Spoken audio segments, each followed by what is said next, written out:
लखनऊ के पुराने शहर की तंग गलियों में, जहां सुबह की अजान और मंदिर की घंटियों की मिली-जुली आवाज़ें गूंजती थीं, एक 10 साल का लड़का रहता था जिसका नाम आर्यन था।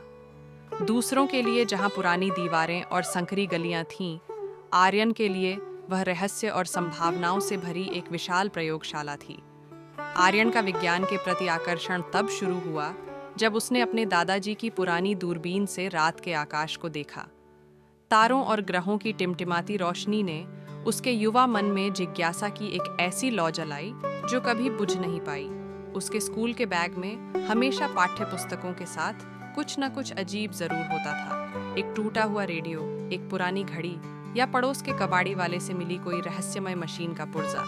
उसके घर का पिछवाड़ा, जहां उसकी माँ तुलसी के पौधे उगाती थी, आर्यन की निजी अनुसंधान प्रयोगशाला बन गया था। वहां मिट्टी के बर्तनों, कांच की बोतलों और बांस की लकड़ियों से बनी उसकी अजीबोगरीब मशीनें अक्सर उसके आश्चर्य और कभी-कभी उसकी माँ की झुंझलाहट का कारण बनती थी। एक बार उसने पुराने पंखे की मोटर और कुछ रंगीन कागजों से एक छोटी सी पवन चक्की बनाने की कोशिश की, जो बेशक पहली ही हवा के झोंके में टूट गई। आर्यन के लिए विज्ञान केवल किताबों में लिखे सिद्धांत नहीं थे, वे समझने, प्रयोग करने और कुछ नया बनाने की चुनौतियां थीं।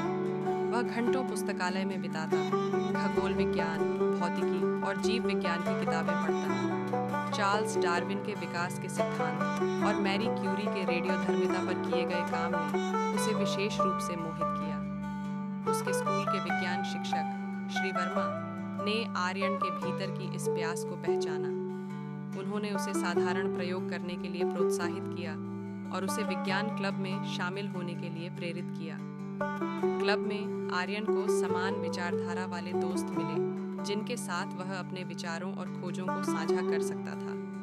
एक दिन स्कूल ने एक जिला स्तरीय विज्ञान प्रदर्शनी आयोजित करने की घोषणा की। आर्यन के मन में तुरंत एक विचार कौंधा।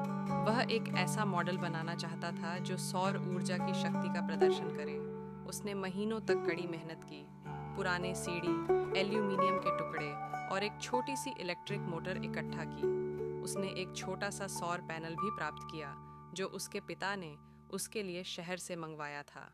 प्रदर्शनी के दिन आर्यन का मॉडल, एक घूमता हुआ छोटा सा मंच जो सौर ऊर्जा से चलता था, सभी के आकर्षण का केंद्र बन गया। जब उसने अपने प्रोजेक्ट के पीछे के सिद्धांत और निर्माण प्रक्रिया को समझाया, तो उसकी आंखों में एक अलग चमक थी। निर्णायक मंडल उसके नवीन दृष्टिकोण और आत्मविश्वास से बहुत प्रभावित हुआ। आर्यन